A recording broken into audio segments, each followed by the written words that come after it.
All right. Hello, everyone. Thank you for joining us for this evening for the first event of our fall lecture series. This is titled Entangled Creatures, Critters, Companions, and Kin. This series is organized by the COAD Programming Committee, which consists of Mark Stanley, Scotty McDaniels, Chris Coate, and me, Julie Kress. This event is made possible by the Robert Church Memorial Lecture Fund. It is my pleasure to introduce you to tonight's guest. Dr. Madeline Gannon is a multidisciplinary designer blending techniques in art, design, computer science, and robotics to forge new futures for human-robot relations. Also known as the robot whisperer, she specializes in convincing robots to do things they were never intended to do, from transforming giant industrial robots into living, breathing mechanical creatures, to taming hordes of autonomous machines to behave like a pack of animals. Dr. Gannon holds a M.Arch from Florida International University and a Ph.D. in computational design from Carnegie Mellon University. She is a former robotics and AI researcher at NVIDIA and a former artist in residence at ETH Zurich, Autodesk Pier 9, and the Carnegie Mellon Studio for Creative Inquiry. She is known as one of the top 10 women in robotics industry and world's 50 most renowned women in robotics, according to Analytics Insight. This year's series is themed around the messy entanglements between technology, culture, and nature. I am drawn to the narratives Dr. Gannon uses to characterize robots as critters rather than tools. She brings humor and optimism to robot and human relations and promotes friendlier, playful ways that technology can become entangled in our lives and imagination. Our series gathers experts in these encounters with friendly companions, including robots, animals, buildings, atmospheres, and others yet to be named. I hope that our students come away from this year's lectures with fewer answers and more questions about the range of possible futures for our relationships with each other, our environments, and other species. If you could all join me in welcoming Madeline Gannon.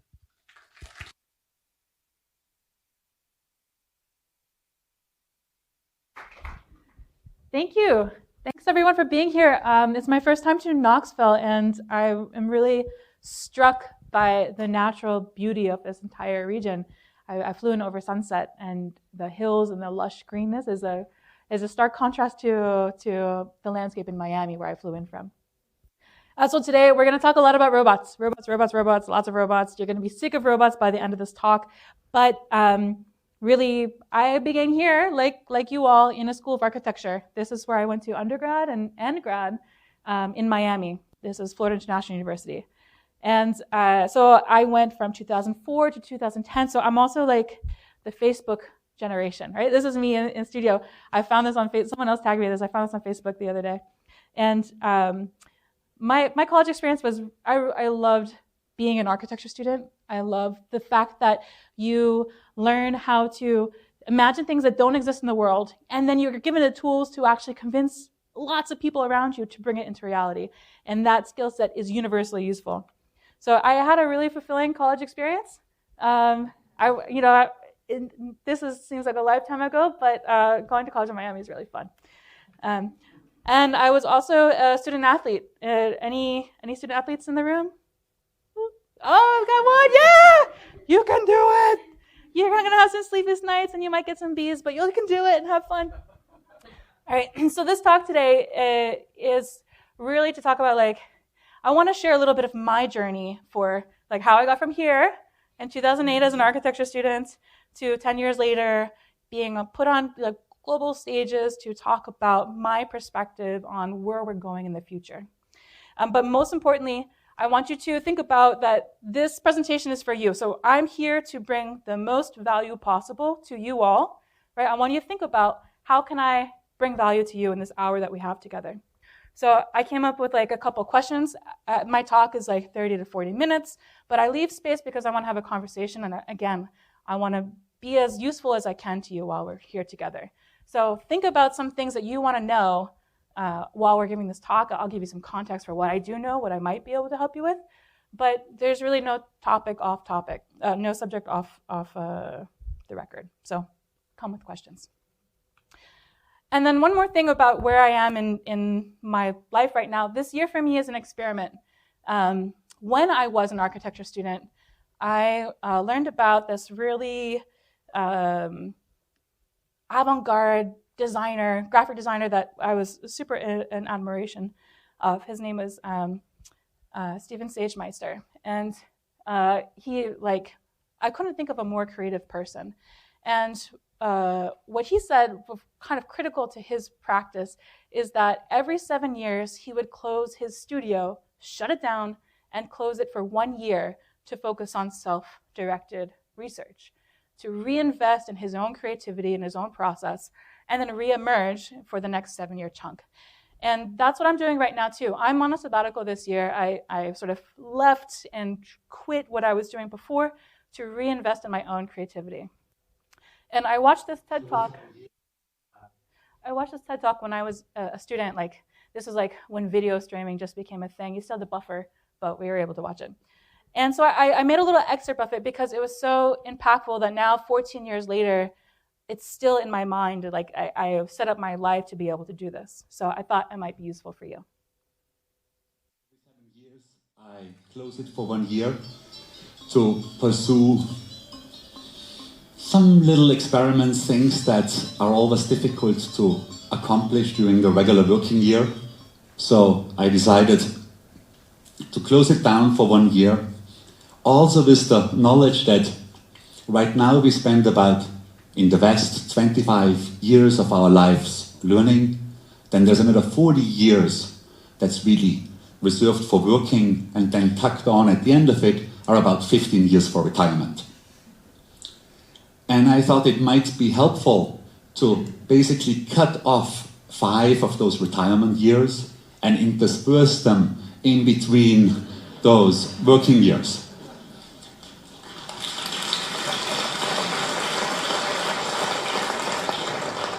That's clearly enjoyable for myself, but probably even more important is that the work that comes out of these years flows back into the company and into society at large, rather than just, So this is what I'm doing right now.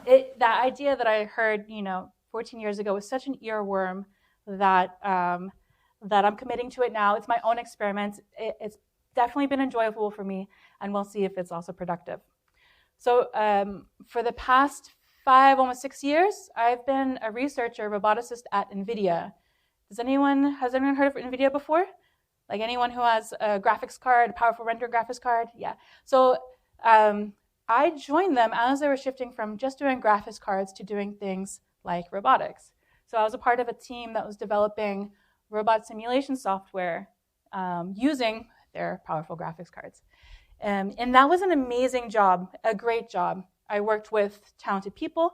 I had really purposeful work as well, and a lot of autonomy in what I had to do. And it was incredible to be a part of a team that was working to accelerate the adoption and growth of a new industry. But this idea stuck with me that whole duration.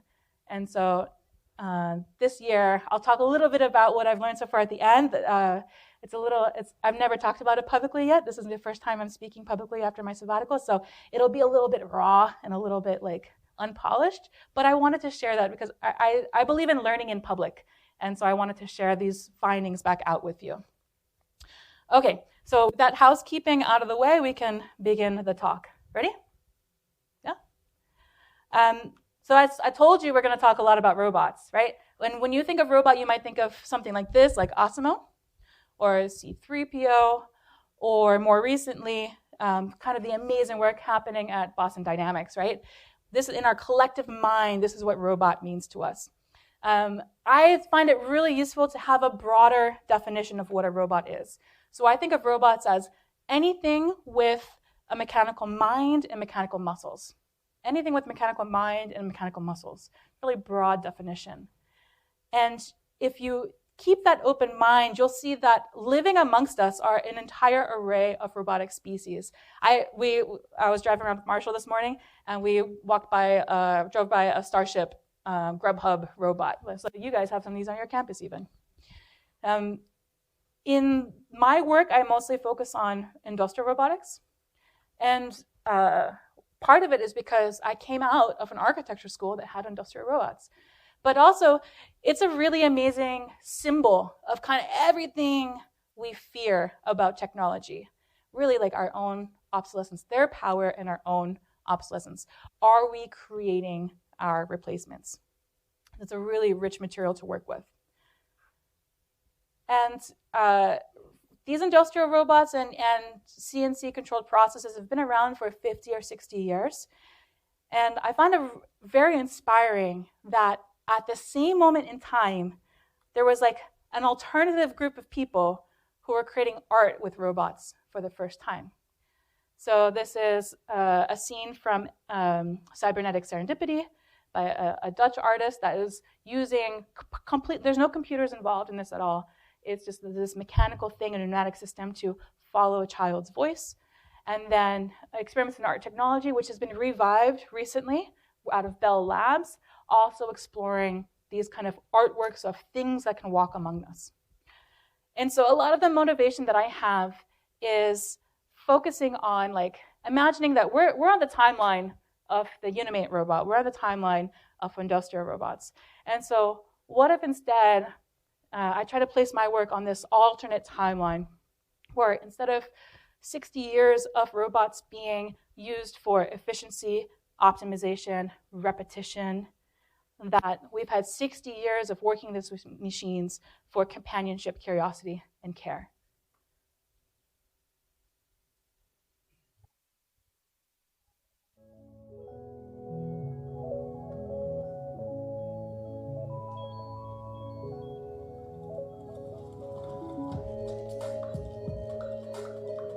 I'm really passionate about inventing better ways to communicate with machines that can make things. For a long time, industrial robots have been the culprit of automation and replacing human labor. Basically, all the easy tasks to automate have been automated. Now what we're working on is using these tools to enhance or augment human labor. And that to me is very exciting. Industrial robots are really fantastic CNC machines. You put a different tool at the end of the arm and all of a sudden they can do a whole different thing. So in the morning you can be doing spot welding, in the evening you can be doing painting. It's just highly adaptable. Another thing that I'm working towards is finding ways to bring these machines out of factories and into live environments. So onto construction sites or onto film sets. There's chance for unpredictable objects like people to be moving into the environment. That's one of the reasons why I wanted to build the system, to give this robot eyes so that it could actually see me and we can safely collaborate in a shared space. If I'm wearing or if I'm holding these motion capture markers, it knows where I am in space, it knows how I'm moving in space. Now all of a sudden we can give the machine a nuanced understanding of our intention in that space.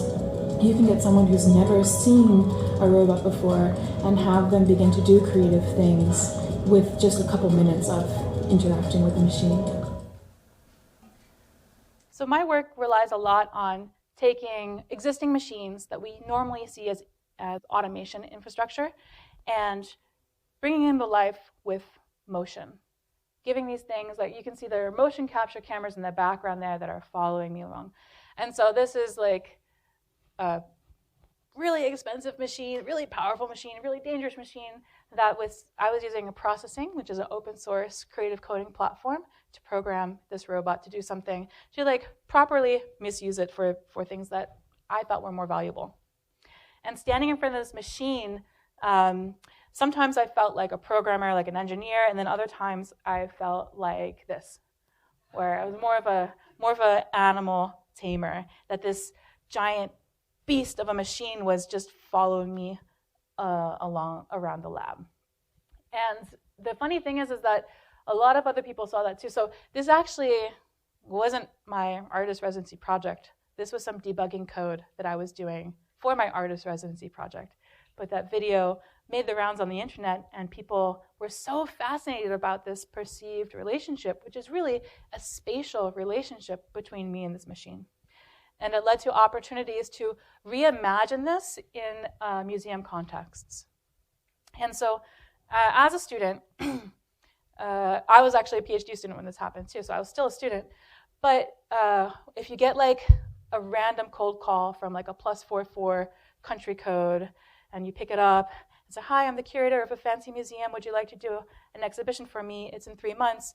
You say, "Yes," and then you hang up and you cry like, "How am I going to do this?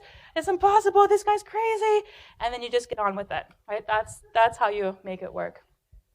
And so what the curator didn't know is that I had to re-engineer everything from having depth cameras embedded in the ceiling rather than markers that a crowd can hold, to also getting this machine that was looking at one thing, me holding this marker, to really pay attention to a whole crowd. And so this is a little bit of behind the scenes of the software I developed, all in open frameworks, another creative coding open source software, and a little bit of visualizations for bringing this robot into the lab, the museum. So this is Mimas. And this was a part of the Design Museum in London, which they had been closed for a couple of years for renovation. They had a brand new building, and this was part of the inaugural exhibit. So you can see like people are still installing the ceiling while we're trying to get the robot up and living. So the idea here was to take this robot that was in Birmingham in the UK and give it like a 6-month holiday from its boring life, doing boring stuff on a factory line, and just come and live in the museum and have it exist with the visitors. So with this, our bodies tell us so much about our intentions in a space, and we can begin to codify that in the software that we made. So this is a bird's eye view. Anyone doing like bird's eye drawings? We're going to talk about worm's eye next. So bird's eye drawing is a bird's eye view from what the sensors see of these blobs of people. And from this mess, I can know where people's heads are, where their hands are, how close they are to the robot, how long they've been there, if they're moving like excitedly, right? And with those different factors, give this robot a curiosity for the individuals around them. So with Mimas, if you stand still too long, she will get completely bored of you and just go find someone else, like any other zoo creature.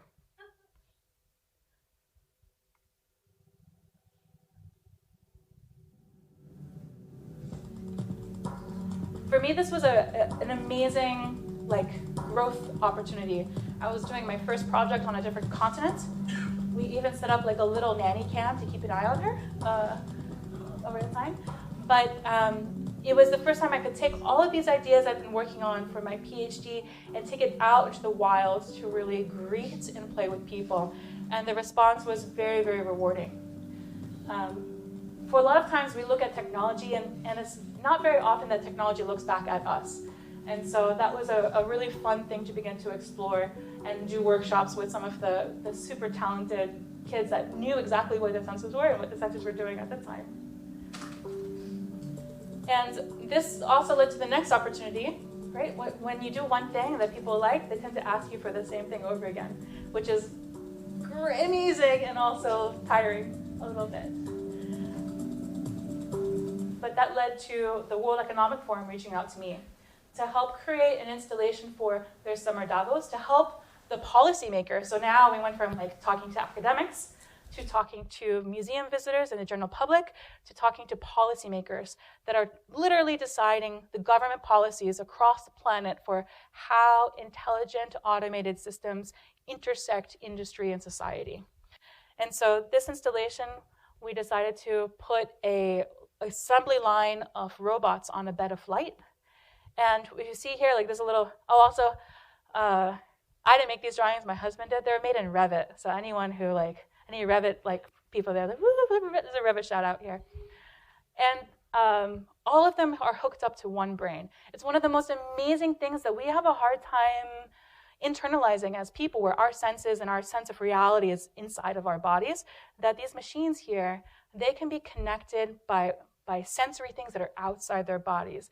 They can know what anything connected to the internet is doing, thinking, and seeing. So I promised you a worm's eye view. This is a worm's eye view. This is really interesting. So originally, the World Economic Forum wanted me to bring Mimas, this big, heavy machine, into the venue, but they had travertine marble tile floors, and they didn't want any potential damage to those floors. And so I had to really scramble to come up with a different version of this. ABB was a sponsor, so I asked for a ridiculous number of robots. I said, 10. And they said, sure. I'm like, I should have asked for 20. Ah. But all the sensors here, they're embedded down in the baseboards because the ceilings were 40 feet in the air in this massive space in Tianjin. So what you were seeing before is some of the simulation software that I wrote. I had 2 robots in Pittsburgh that I got on loan in order to do this thing, and I had to trust that it would work with 10 when I showed up in China a couple of days before the event. And so you can see down here, here's some of the sensors looking up. And a lot of my work is like putting on an engineer's hat and trying to embody body tracking and simulation and software into this experience that at the end of the day is distinctly human, right? And what was so interesting is that people start off wanting to control the machines, but then as soon as they start to move, they feel a sense of connection. And that's something that I've been trying to explore and further in all of these explorations with these machines. Each one of the robots that I work with, their bodies inspire a different type of movement. So these more smaller ones, they can move a little more quickly, a little more fluidly than the big, bulking robot. Their sound is different too, right? The motors at their snout sound a little chirp-like versus at their shoulders are a bit more of a rumble. And this minimalistic palette of motion and sound and space is all I have to use to make this primal connection to the people around us.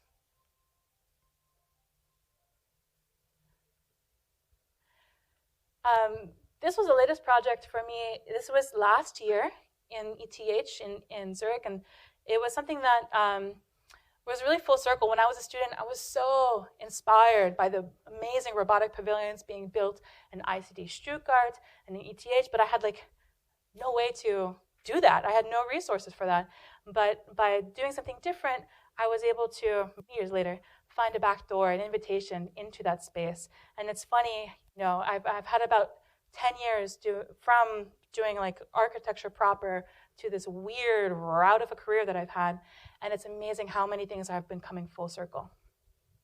So this project in particular, I was really interested in thinking more about prescribing specific animal-like behaviors on it. So this is the Zurich, Lake Zurich, and they have amazing swans that will come, and if they hear like the rustle of paper, they'll want to take your bread away from you. They're a little aggressive, but also very beautiful to look at. And so my goal with these machines that are usually told what to do all the time was to breathe a sense of life and motion that was very unique to Zurich itself. So here we can see a little behind the scenes. There's a sensor in the bottom of the floor there that's looking at my skeleton. And I work mostly in simulation, right?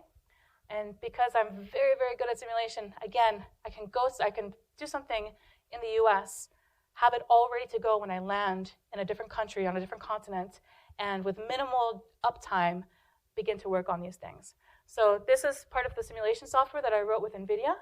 And it not only simulates what the robots do and has a kinematic control for that, but I can also add my own body into it and have almost like this digital twin of what's happening. And I've been thinking more and more about, like, we're in this moment. AI has such like a cultural pull right now. Robotics and AI, robotics is like an embodied version of AI. And where does my work fit in? How does my work fit into like what we need to figure out for the future? And I think a lot of what I've been trying to do is grapple with simulated life, and not necessarily artificial intelligence proper, but simulated life. And simulated life is something that's been around for a long time. Anyone who's played a video game, you've worked with simulated life. This is from Conway's Game of Life. There's a simulations from it. And I don't know if you see the date there, but this might give a hint to it. It's really old. It's really old, right? He didn't have computers to draw this out. He had to use a typewriter to draw out these simulations. Like, we've been simulating life for almost as long as we've been working with computers. And Boyd's in particular, this is an algorithm from the 80s for how things steer, how clusters of things move. And actually, like, the underlying algorithm for how Mimas would move through the design museum was a Boyd simulation. And just like, this is like state-of-the-art graphics in 1987. It's pretty wild. And so I think what I've been doing is I've been taking these simulated life, these things we've been doing for decades, and I've been rendering it into physical bodies. And that's something that is going to increasingly happen more, that not only bodies, mechanical bodies that are in our space, but environments, whole spaces that, again, we can enchant to life. And so I think the central question to our generation that we'll have to answer is what happens when simulated life meets actual life? And so that's a lot on my sabbatical now. This is something that I've been thinking a lot about. So for simulated life to meet actual life. And I had this experience quite tangibly. This is simulated life and my robot, and in actual life is my daughter, Lena. And she was born just a couple months before the pandemic started. And so she was a little bit of a lonely kid. Here she is. We made a swing for her inside of our warehouse. And I was like, well, maybe my robot wants to swing too. This looks kind of fun. They're always pinned to the ground. Don't they want to experience this sensory outside their own body thing? And so of course we had to simulate it. And so my friend Hamad, my coworker at NVIDIA, was super brilliant lead developer of Isaac Sim. He created the simulation for me, and we put Lena next to it. So she had a friend to play with during many lonely days during the pandemic. Poor little kid. All right, so that's kind of, now we're in the weird territory, right? So we're going to talk, I'm going to talk, and be gentle with me. This is all new, it's all raw. I'm still processing this. But this is what I've been thinking a lot about while I'm on sabbatical. So throughout this whole process, my work has been technically very fulfilling. I've been skill building. I've been learning how to master this craft. But creatively, I've been a little bit stifled, right? I think I've juiced everything I can out of these robot arms. And so I'm now on this sabbatical, I'm what am I going to focus on? What's so interesting? It's going to carry my attention for the next 10 years. And this is something that I keep on coming back to, this idea of awe and animism. No, the wrong awe. Yeah, this is the awe. So there's a lot of recent research that's talking about the science of awe, and it's that feeling of when you're encountering something vast and mysterious and unknown, and it unlocks this thing in our physiology that quiets our sense of self, that makes us feel more connected to the world and things around us. Animism is this essence of life in every thing, material thing, your chair, the tree, the sky, the rock, everything like that. And animism is something that I feel like I know well. I feel like that's what I've really been embodying in these machines, is a sense of animism. I think I have that covered. The all part, I don't know. And I've been trying to think about that more and often. But on animism, I've been coming along to this idea of that we're in an era from here forward of technological telekinesis, this supernatural ability to move things with your mind enabled by technology. So this is a really famous scene from The Matrix. Anyone The Matrix? If you haven't seen this movie, I recommend it. It brought cyberpunk to mainstream. And he's here bending a spoon with his mind. He's unlocking his power as the protagonist. And this is science fiction, right? But robots make this a reality, right? So this is a company called Liftware. They make robotic spoons for people with hand tremors so they can feed themselves better, right? And that idea of independence to feed yourself is so empowering, right? This is technological telekinesis. All right, I got one more example for you here. All right. Disney is anyone see Encanto? Encanto, right? The idea of magical realism, Beauty and the Beast, enchanting objects of life. Disney knows animism inside and out.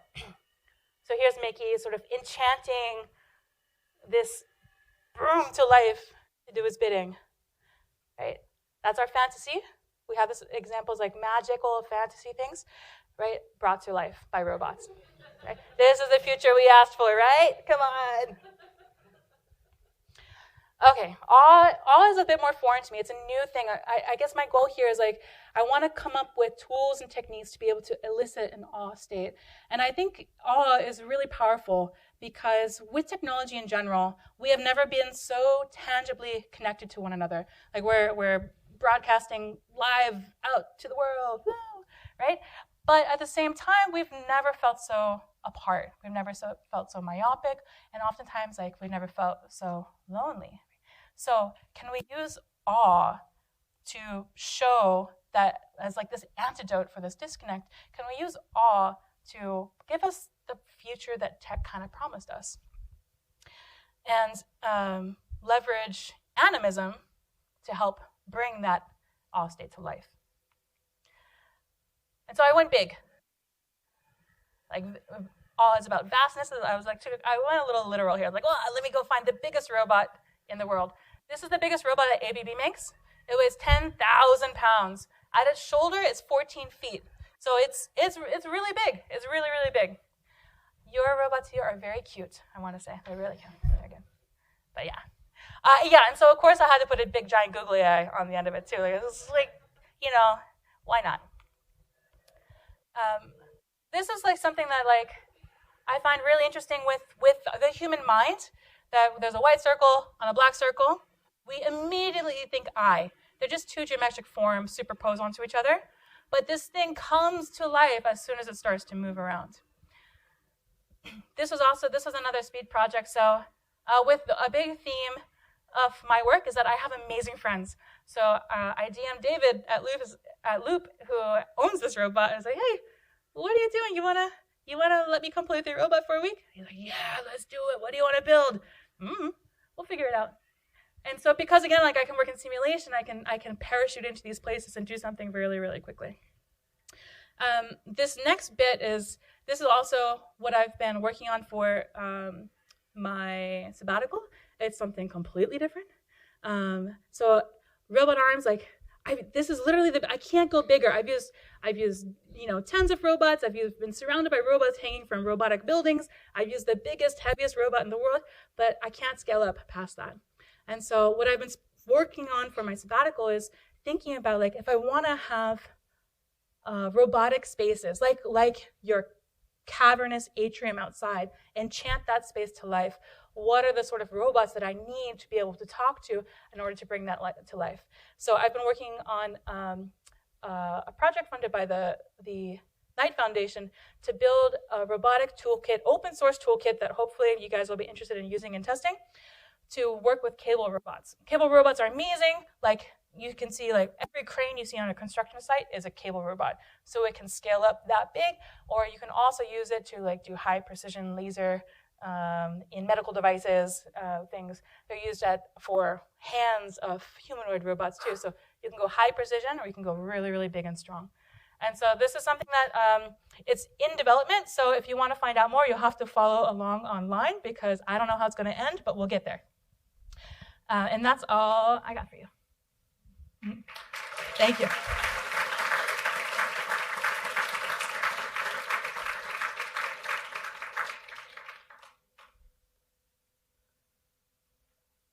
All right, do we have, now it's conversation time. You promised me you're going to help me help you.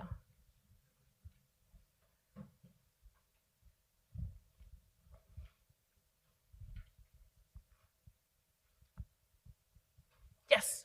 Thanks for a great talk. That's all super exciting and fun to watch, fun to hear you talk about. I was thinking back to the early opening where you were talking through the shifting 5 years of retirement into the middle of your life, and just wondering about like the economics of the world that you're in. Yeah. Like, so that's the prospect of taking a retirement year now, like existentially threatens my career. So like I wonder, and the expense of the robots.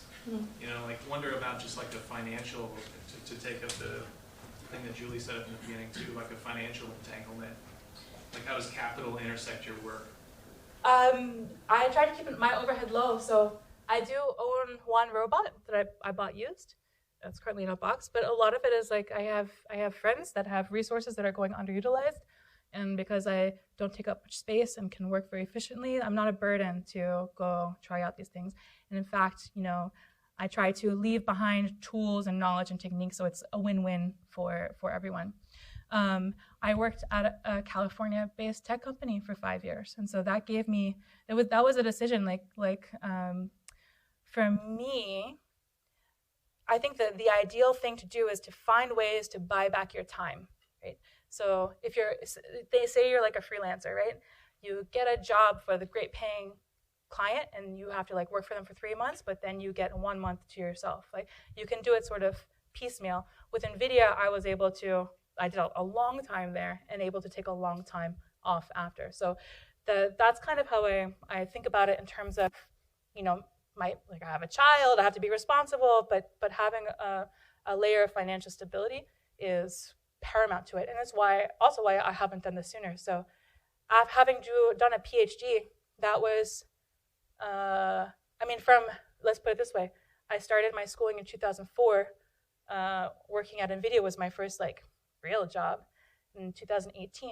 Right? So that's 14 years of lost income, of opportunity cost. Not for that. So my time with going into industry, it was a big question. Do I go into industry?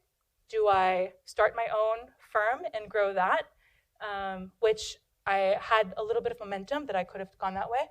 Or do I go into academia, which also I had the pedigree to do. And so the fork in the road, I chose to go into industry because it seemed harder. It seemed more foreign. It seemed like the path that was less traveled and I was more curious about. Great question.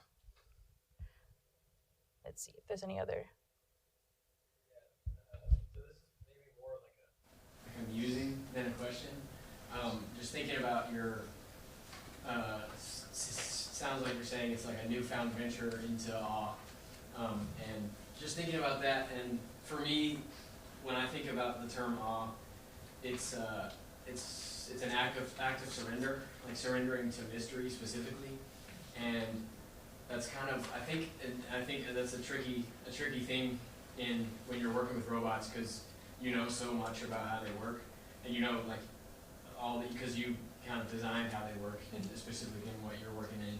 And so even when you play with a larger robot, you're still kind of in control of a lot of those things. And I think one thing that's happening with the people in the art museums and in the policy space is that those people are experiencing a level of awe because they don't really know how it works, and then also curiosity that kind of want to know how it works. So I'm wondering, I don't know, that I think thinking about it as surrendering to mystery could maybe help. I don't know the answer, but maybe you could start asking, where can I find something mysterious and awesome in the antiquated sense of the term. In what you're doing specifically, because you're doing it for other people, so chasing down how to achieve that for yourself, I think is going to be fun. The googly eye project was that eyeball was the size of a 10-person conference table. When it came at you would feel like a whoosh of air at you. And it was intimidating. It was a little bit scary, but it did start to trigger. But I think the secret is finding an avenue to awe that isn't about submission, that isn't about domination. We were talking about this at lunch today. My first connotation with awe is not awe and wonder, it's shock and awe. Right? That has a much different connotation. You grew up during the Iraq War, shock and awe was meant to submit immediately. And the research I think is very new, and I haven't found any resources about the ethics of awe. If we can trigger awe as a material, we can trigger joy, we can trigger sadness, we watch movies to trigger all these emotions in us. What are the ethics around that? So I'm still processing it. I'm on this journey with you. Yeah, I'm still processing it. But it's exciting. And I think the other thing is my work is not explicitly critical of tech. It's implicitly critical of tech. It's what I don't work on that says more about what I choose to do with technology. I approach something with optimism. I don't work with certain entities. Everything is I'm choosing to show the futures that I would prefer to have, than to contribute to the futures that I don't want to have. So I think it's important for artists, designers, architects to get to that space first, and then create the defaults, create the norms that then inform how developers in Silicon Valley begin to implement these things. Yes, in the back. We started our studio off talking about AI, just kind of in general, and how we assign morals to that.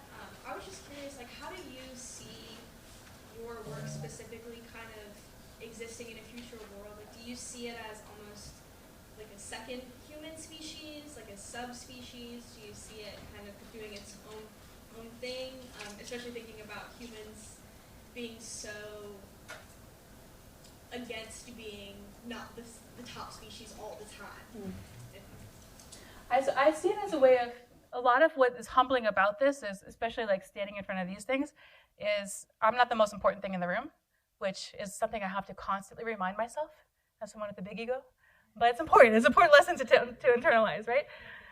And what I think about is a lot more pragmatic than that. I think about like these robots, the Starship Grubhub robots are driving around, for like 95% of their existence, they're not doing anything. For 5% of their existence, they're going from point A to point B, and they're going through the public sphere in that interim, right? And I want to make sure that those machines are good citizens, right? They don't stop in the middle of the crosswalk and block someone in a wheelchair from getting off the curb, right?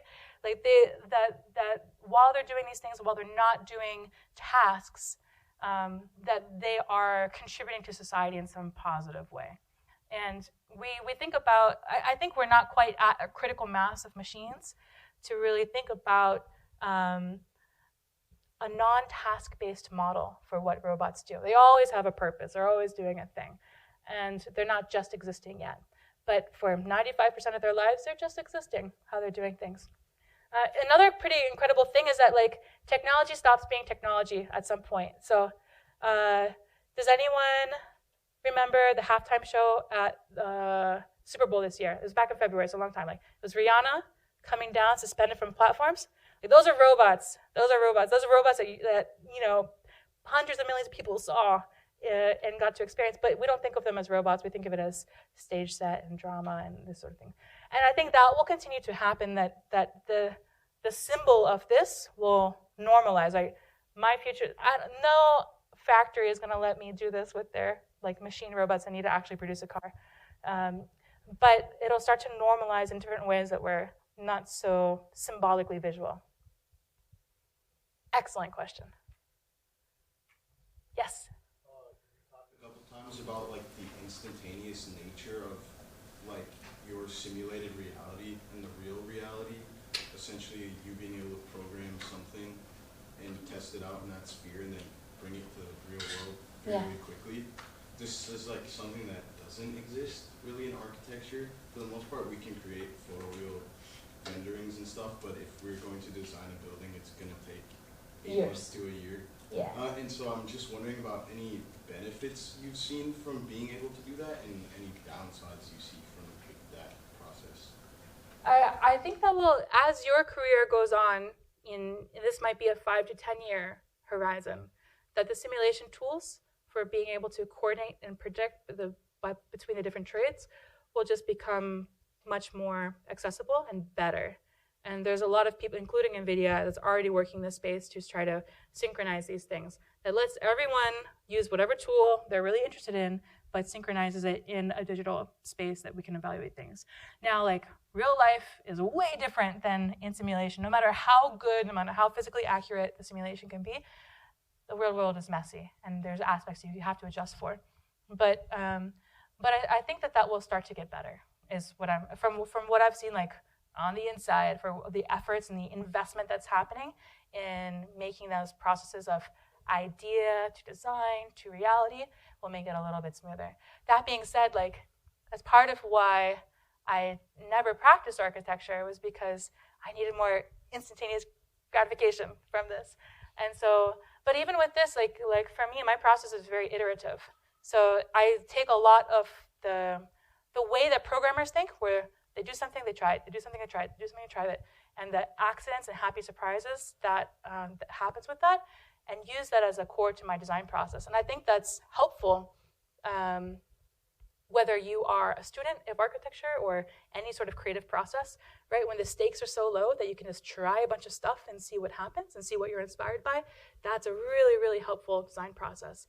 But if you're gonna like make a model out of concrete, like you gotta know what you're gonna do beforehand, otherwise you're gonna be jackhammering that model off the floor, right? Versus making something out of foam core. I think there are values of kind of computational thinking that I think would be, I wish I knew when I was a design student. I think I would be a better designer if that were the case. Yes? Thank you so much for the talk. This has been phenomenal. I'm curious what you're most inspired by at this point at the intersection of the future for robots and that human interaction. I look to a lot of artists. I feel like artists are the R&D for society. So like for me in particular, like I've been called an architect, a multidisciplinary designer, an artist, an engineer, a roboticist. What I think of myself more is I'm an explorer more than anything, right? That I'm sort of at the edge of the future that we have and the future that we want, and I'm trying to push us to the future that we want a little more. And I feel a part of a cohort of mostly artists and designers that are also exploring this. So I feel like, especially in the media arts, they're kind of tapped into both the skill and the sensibilities that really care about how technology intersects with society. And I'm deeply, and trying to like, I feel like I got the technical covered. Let me just put that aside and be more inspired by the arts now. There's also really great conferences that are highly technical, that like crazy things happening out of labs in Japan and MIT that are like science fiction into reality too. So if you're really interested, there's a conference called WIST, UIST, that has papers. They just look at whatever the best paper awards are, and it'll show you what like the future of technology will be in 5 or 10 years.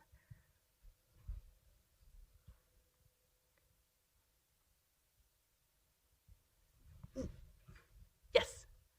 Okay. You know, I loved your list of questions, so I'm going to throw that back at you. One of them back at you. Okay. You know, how do you future-proof your career? I'm worried about the answer. What if I did the wrong thing? But you're in a school of architecture, so you're at a good point. You're already in step one, which I really believe in this education. I think that having the skill set to imagine something, visualize it, and convince other people to join you in that vision, like that is universally applicable to any endeavor that you undertake in the world. Like architecture builds leaders. It's really, really amazing. In terms of future-proofing, I think the not being afraid to learn in public, not being afraid to learn new things. I went to the studios today and they're learning game engines. They're learning 3D modeling tools that are not architectural modeling tools. They're learning Midjourney in AI. Like one of the things we were talking about in the studio is that everyone on the planet is just as horrible at Midjourney as everyone else, right? We're all starting from scratch. So this is the time for the newcomers to like show what the incumbents, what they can do, right? Like there's never been a more level playing field with that genre of creativity. So being strategic in that, like the long and the short answer is, I think also to not tie your purpose to a particular technology, but tying it to an idea. So my idea is, like I work a lot with robots, but in particular, like I can apply this to drawing machines. I can apply this to artificial intelligence. I can apply this to designing spaces. It's a way of thinking about the world and asking questions and having some tools to answer it and unique perspectives that I've grown over the years. So in 10 years from now, I don't anticipate that I'm going to be working with robot arms, even though I've built a lot of tools and skills with it, but that's not sustaining my interest. I'm trying to stay at the edge of it. You have to balance what's the hype cycle right now with what your actual interests are, and find ways to really stay true to your own line of inquiry for what you want to do, the impact you want to have in the world. But not being afraid to learn and being best friends with YouTube is a really, really great starting point. Carly, do you have a question? I just wanted to hear you talk more about that moment where you're at ETH and your persona is like the SeaWorld.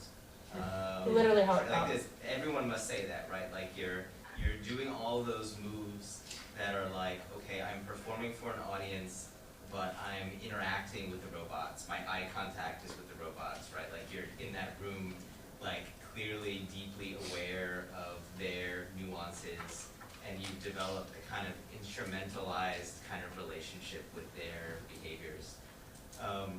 So I see that to me as a really interesting spatial and authorial dynamic between you and the audience that is a lot different than like standalone robotic installations. And I'm super interested in so my first instinct was to come at this from like the Sherry Turkle angle, which is like we need to be wary of assigning empathy to things that can't think or have empathy back to us. Oh yeah, I disagree with that. Yeah, I had a feeling that you would, right? But so can you just like maybe unpack that a little bit? And I also am interested in this like research on awe and whether the awe in this case, you still have some of it as the performer who has developed an instrumentalized knowledge, or whether the awe is for us only, and whether even the robots get to have the awe, if you're really doing the empathy thing. Awesome. Now this is like inside baseball. This is awesome. For this in particular, so a lot of my process is I program the robots to move, and then iteratively I add more chaos, and I add more chaos, and I add more chaos until they do something crazy and dangerous, and then I tune back the chaos back to like a bit more normal, right? And so that's the only way you can sort of give them these lifelike qualities. So I can't anticipate everything that's going to do. Even like I almost hate showing this video because I see like where it's doing something wrong. But where is it? Maybe this one. No, that's a still. Anyway, but that's kind of the process is to build the standard. So, and there's a lot of my knowledge as an architect that comes into place here. So that platform that I'm standing on is physically out of reach of the robots. So it's an added layer. Everything that I do is really safety is at its core. I could fall off that platform and there was someone standing by an emergency stop. But for the most part, it's a very constructed professional driver, closed course situation. In terms of awe for this, and in terms of emotion, so I don't think it's bad for us, I think it's incredibly useful actually to prescribe emotions onto a thing. I can look at like a power outlet and see a face. That's amazing, right? Like I look at a fire hydrant and it's happy, right? We as humans, we can't shut that off. Do I think the robots feel things? No. Do I care? Not really. I care how I feel. It's all about me, right? But I think it's a design material that we can work with and wield in a transparent way. A lot of robots are designed to look cute. Like Barbie, oh my goodness, AI Barbie had a big hubbub about this a couple years ago because, Barbie is friendly, Barbie is cute, but it had a microphone recording children that put everything onto a server. And so that like black box thing is like, for an engineer, that's like an obvious thing to develop. For someone who is a bit more skeptical of the technology and understands the bad things that can happen with it, that's the worst idea ever. So again, like I want more artists, I want more designers, I want more people who are trained with these sensibilities to think about society first, to be able to contribute to the technology side of it. That's what we're missing now. Did I unpack that enough? Yeah. Okay. I'm especially interested in the pushing them to their limits because I always get the sense that the animal trainers feel like the animals are like 95% trained. And they always have that little glimmer, that sparkle in their eye that's like, oh, thank God that worked. That's true here too. Yeah. These are behind an enclosure. Yeah. Right? Everything like there's redundancy and safety. It's a little bit of like whoosh, whoosh, magic that I use my skill as a designer, as an architect, to make those things more invisible. But safety, these are machines that are industrial grade. They're not designed to be in museums. The safety standard for the museum was it would have machine fencing, but the machine fencing had to go like to a foot, right? And if you bring, so there's a foot gap between the floor and the machine fencing, which is perfect for a baby or a toddler to climb into. It would never be in a factory, but will likely be in a museum, right? So we had to go above and beyond to ensure that this was like a baby-proof experience, basically. Contribute to its status as artwork too, though. Like, like obviously you took a lot of care in making those the seams almost invisible in that nice little silver border around that. Yeah, exactly. It's almost like viewer viewed. It kind of amplifies that to a degree that wouldn't happen if that glass wasn't there. Yeah, it also like acted a little bit like a mirror, so it looked like there was a lot more than there actually was, which, again, like that's something I can't simulate. That's something we just discovered on site. Yeah. I'm really interested in like the idea of like sentience, but like, do you feel like this is more of like machines being more empathetic to humans, or creating humans being more empathetic to machines?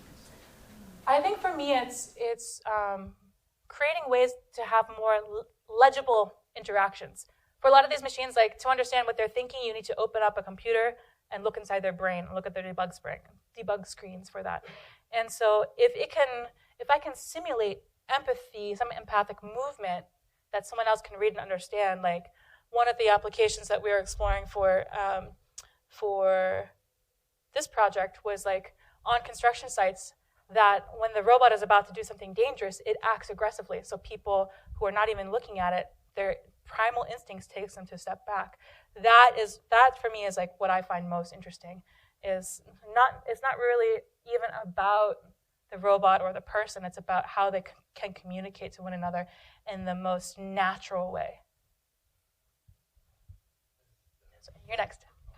Just to piggyback off that, I'm really interested in the interaction and that primal instinct. And I was just wondering, is there anything interesting to talk about related to how much you have to study the psychology of human interaction for our level of comfort? You know, is it within my arm's reach to be able to touch it? Is it its relationship to my face? Is it below me? Is it above me? Yeah, for this project in particular, it was like the first time a crowd of people I got to see, like when you do a study in the academic scenario, you get like 10 grads to come in and do something, right? There was 100,000 people that came and saw this. So one of the things that I found is that when you approach from above, it's aggressive. When you approach from below, it's like appealing. And so one feels like a bear, one feels like a puppy, excited to see you. Same robot moving the same way, our feeling is different. Another thing that really surprised me about this is that I saw one woman who was in a wheelchair that kept on coming back to visit, and she was so excited to see the robot. And I was just thinking about it. It was like all the artwork in the museum is up here, right? But for kids and for people in wheelchairs, people who are shorter, that was made just for them. I programmed it to be more attracted to children because I thought I'll look for like shorter head heights, and that they'll be more active, and they'll just like disarm. The parents will actually like cut loose and enjoy it. What I didn't think of was for people in wheelchairs, and that now for the first time, the artwork in this museum was really tailored to them, gave them preference first. So that's something that I felt like ashamed that I hadn't thought of, but it was a good lesson to learn. In the back. Thank you so much for the lecture, but I was just curious. No buts. I'm kidding. I was just curious, since like you have like experience still in architecture, so I guess like in your journey of this like discovering robotics and machines, did you see any what are potentials that you also saw of these robots that would also provide in architecture, like for example beyond just 3D printing houses? Sure. Sure. Were there any other possibilities that these machines could also provide? Let's see, I have some. So like I did do an architecture thing. We did have to stamp some drawings. Let's see if I took it out of the talk because the talk was getting too long. Let me see if I can find it. Let's see.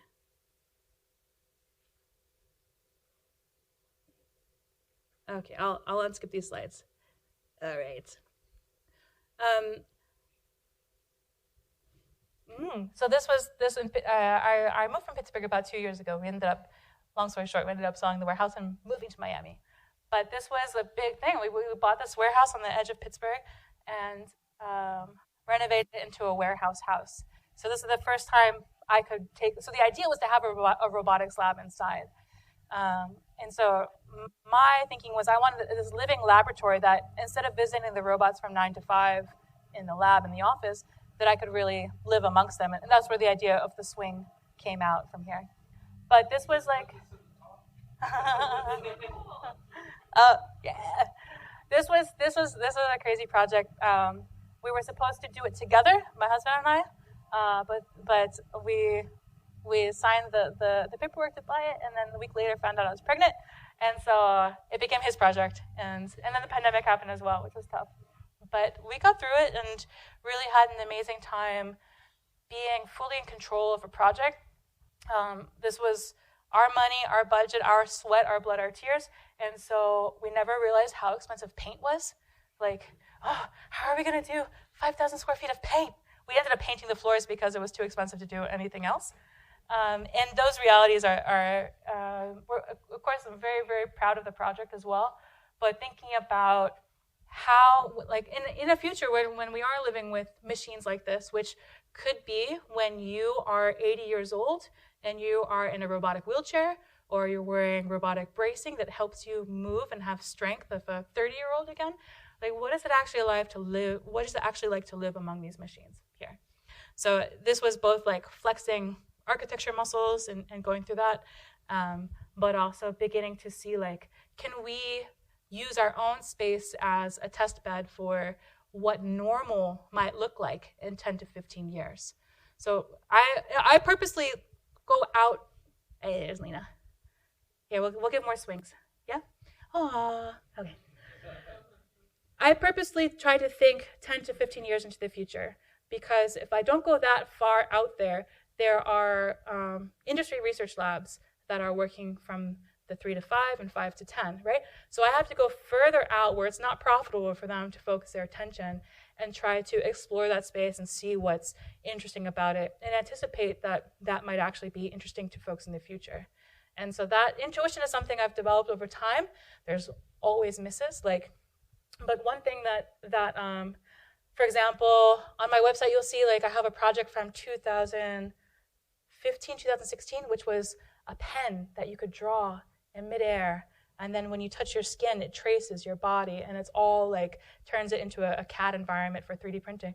And then like 6 months later, the HTC Vive got released.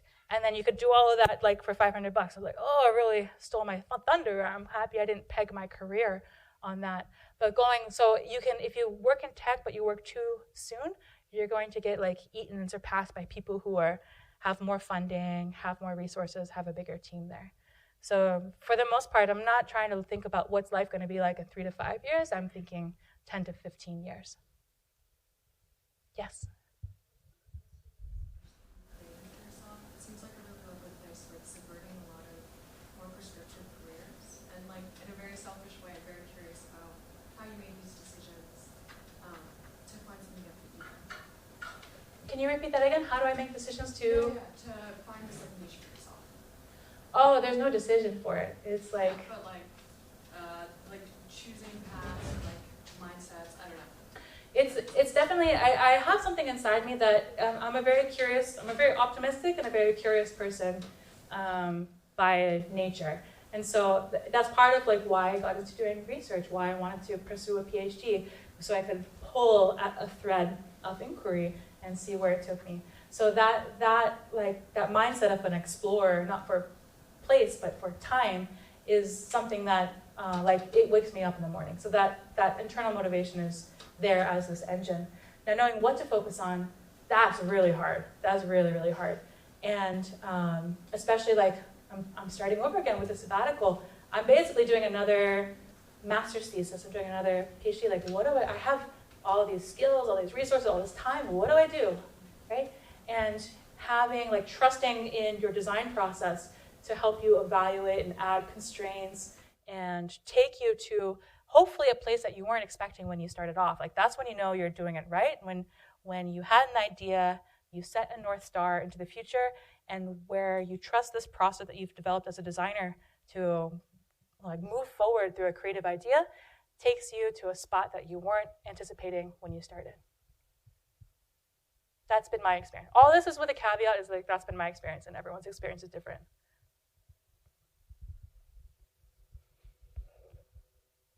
Yes? You were talking about making robots good citizens. I was just wondering if you had any opinions on how architecture might change to accommodate robots as citizens, or maybe just our interactions between them. Yeah, so that was from I did an interview with the zine, and that was like the headline of the interview. And those words did come out of my mouth, but I meant it like that they like pick up your garbage, like they don't litter, like that sort of like be a good citizen, like don't be a jerk, just like be a good citizen. And so I actually like, but robots have become citizens before. So Sophia, which is a humanoid female presenting robot, is a citizen in Saudi Arabia, and she was made a citizen, I'm pretty sure, before women were allowed to drive there. So like, it's kind of messed up, no? So it's not something that I sort of see these machines as another layer of our existence. And I think in general,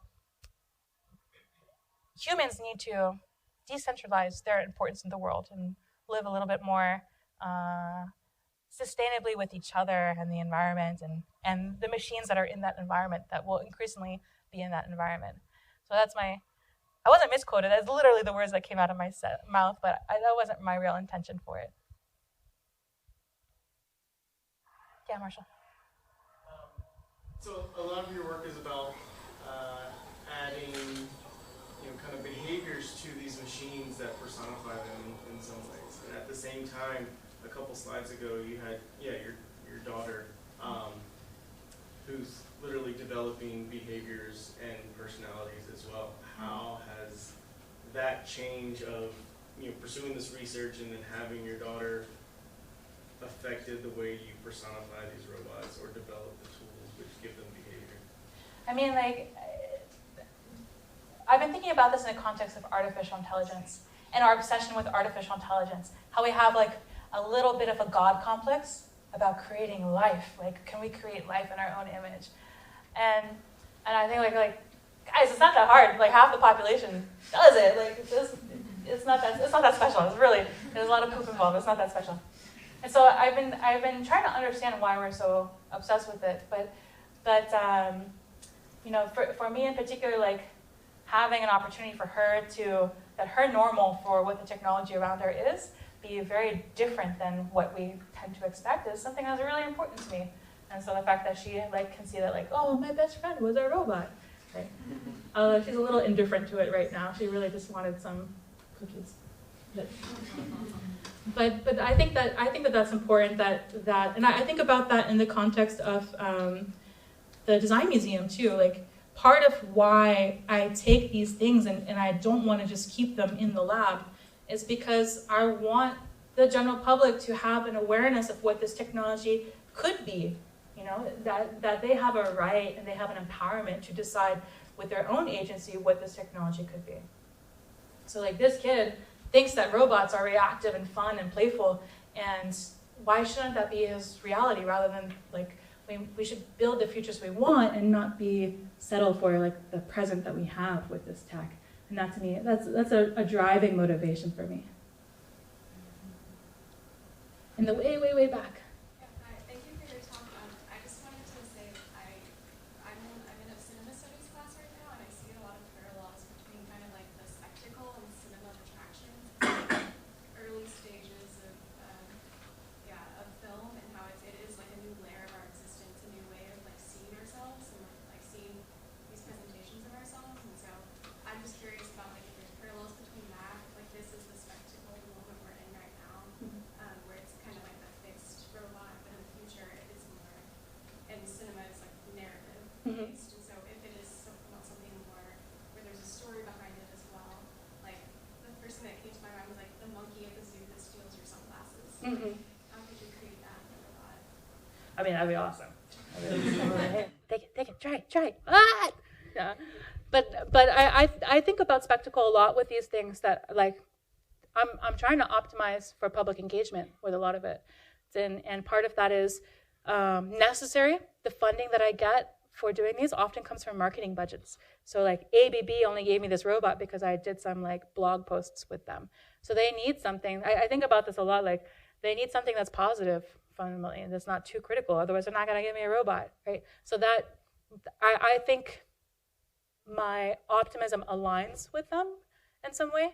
And again, like I don't make this like do something that's, I never do anything with automation with these machines at all, because I don't really believe that that's the future that I want these machines to have. But spectacle is core to what I try to do. A lot of this is like, it's not a building for containing life.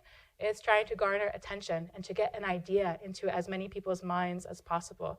And so spectacle plays a big part of that.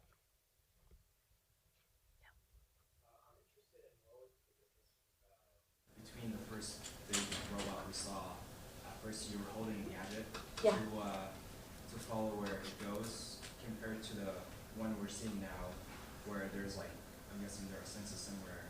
Great question. So this I'm holding a motion capture marker. So like, if you ever seen like on Hollywood stages where they put an actor in those dots and they're wearing those suits, that's what I'm holding. That's what that camera's seeing. So I made some software that told the robot where that marker is in space and told it how to move in responding to that space. So if I come closer, it comes closer. If I move further away, it mirrors me there. And that was that initial experiment that I did there. Now to take that like out of a laboratory setting where one professional who knows how the software is doing, but still the software does what it wants because I'm not that great a programmer at this point, like to take that into a public space and to do it well required different engineering. So this has depth cameras. So they're literally Microsoft Kinects. Have you guys ever used it before?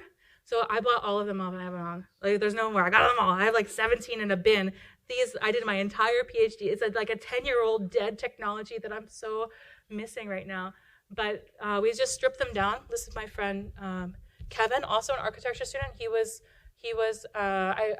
was a teacher of his in undergrad, and he like went on this crazy journey with me. God bless him. And he's now working for Meta and their reality capture team. He's a brilliant, brilliant engineer and designer. And he stripped them away, and we've made custom enclosures for them and hung them from the ceiling.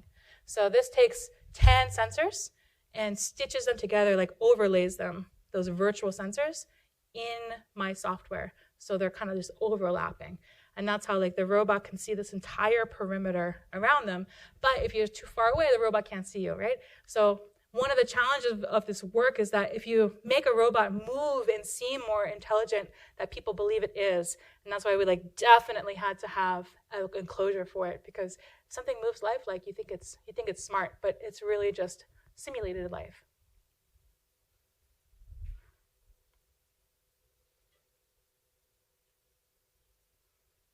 Yeah, Scotty. Yeah, so I've been thinking this whole time, maybe because I'm on the exhibits committee or the lectures on the exhibits committee, about safety.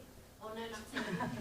I've been thinking about how some of them act as a species and some of them act as a specimen. And so some are like being trained like a pet almost, and then some are much more like a zoo animal, like one specimen within this larger species.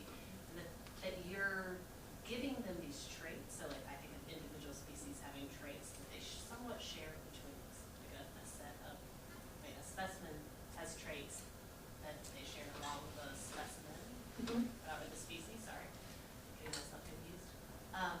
But I'm interested in the fact that you seem to be embedding your optimism in their code, which 100%. They're a little obnoxious too.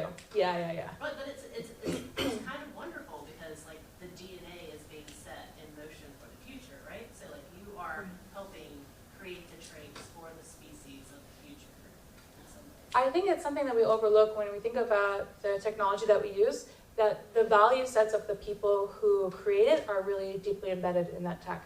We think of it as neutral, but that's not true. And so for me, these are handcrafted algorithms that are here, my fingerprint is on them. So they're like, it's not trying to, at the same time there was a robotic exhibit at, I think in MoMA, that was much more popular. And it was a robot that was like pulling red blood and flicking it. It was like red oil, right? And I was like, I don't want to do that work. I want my robots to be happy, puppy-like things. Like I don't want to, like there's enough dystopia in the world. Let's try to find some solutions and just not focus on what we don't want. Because we all know what we don't want with this tech, but there's far less consensus of what we do want this tech to do. And so I see that as a good thing, but also a limitation that I'm one person, I'm one perspective in this view. And my goal with trying to put this out in the public is to entice more people with different perspectives to take some agency and begin to do a breadth of different experiments with how this technology is going to actually be. So it shouldn't be a singular voice deciding this. Yeah, but it feels like you're contributing to the citizenship of the robotic language, so I think it's great. Ooh, I'll take it.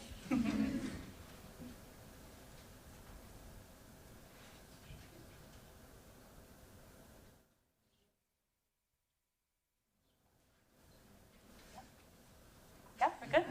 Okay.